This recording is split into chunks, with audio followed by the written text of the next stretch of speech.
In my experience, light is not always right. Let me try to explain. Within the adventure community, there is an unhealthy focus on weight, not where it matters the most. I stirred up quite a commotion online the other day when I made a post on Instagram that I'm gonna change or scale up my luggage system. Well, the lightweight fanatics was furious. How could you? Are you gonna ditch your old system? You are the reason why I choose the Reckless 80 in the first place. Messages like that filled my inbox. First thing first, no, I'm not gonna ditch my old Reckless 80 system, but more on that later. Now let's head out in the garage and see how much weight you actually save by choosing a Reckless system compared to a rack system. First, I need to remove the luggage rack from Mosko Moto. The homepage states that the rear luggage rack is approximately 1.5 kilos and the side carriers are 1.6 kilos. And that is pretty much the same weight as the rear rack combo from Outback Motortech. I forgot to weigh the side protection before I mounted it on the bike, but according to the package they was sent to me in, that has approximately 3 kilos as well. So roughly a 3.5 kilo increase in weight compared to my old system.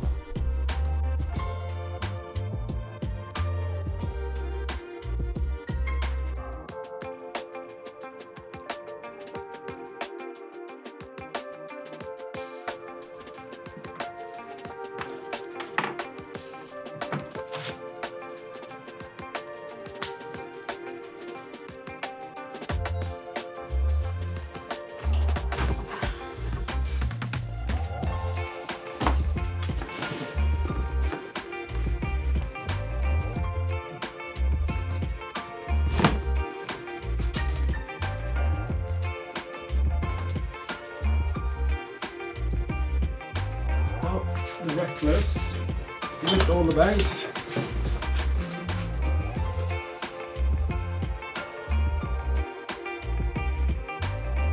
And to sum it up, the Perun plus the Reckless is 3 kilos plus 7 kilos equals 10 kilos. Rear rack combo is 3.5 kilos. Pannier racks is approximately 3 kilos. The Backcountries is 11 kilos. And that totals into 17.5 kilos. So there's a 7.5 kilos difference between the Reckless system and the new Pannier rack system. And make no mistake, a heavy bike will still be a heavy bike no matter how much weight you lose as a person. But that brings us to what kind of trips are you planning? And if you're going heavy off-road and you're doing a lot of the gnarly stuff, I would recommend the Reckless 80 or a Reckless system, as lightweight as possible. But if you go more on adventure touring trips, I do see much more convenience into having a soft pannier system. Because you can put away groceries or you can put away extra stuff inside your bags, not having to bring it on the outside of the bags. I also see how much easier it is to pack that form factor of the pannier bags compared to the Reckless 80. And that was much more noticeable when I was on my latest trip up north with Runa. She had the panniers and for me I had the Reckless. And every morning and every evening it was more like a Tetris game to get everything in and out of your bags. And everything had to have its certain point or else it wouldn't fit in the bags in the same way.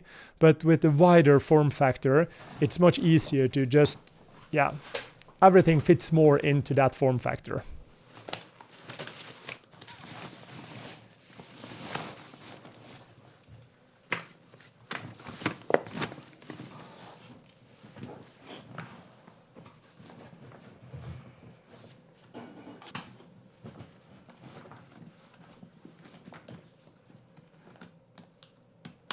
One of the downsides with a system like this is the extra width of the bike in the rear.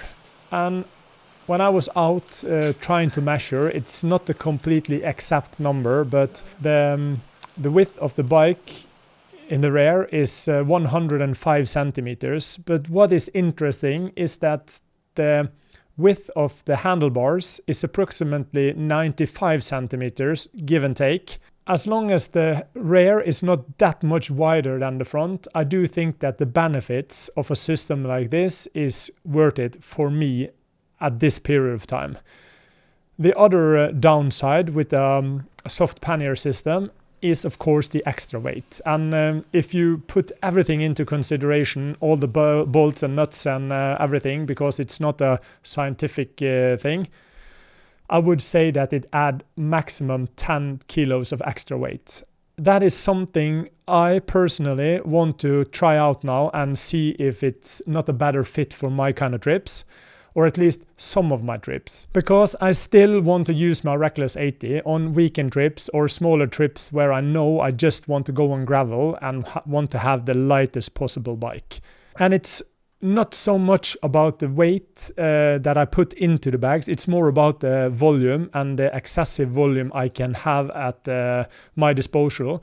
Because going from maximum 80 liters to now 120 liters makes such a huge difference when it comes to bringing some extra camera gear, new drone, and even a laptop going on longer trips. And that is really valuable for me. But let's head outside and take a look at how the bags actually look on the bike.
And I do think we need to focus more about the different options that are available out there, because there are no right and wrongs. And I see a bigger number of beginners thinking that they need a certain bike or a certain system or certain gear to go on a travel.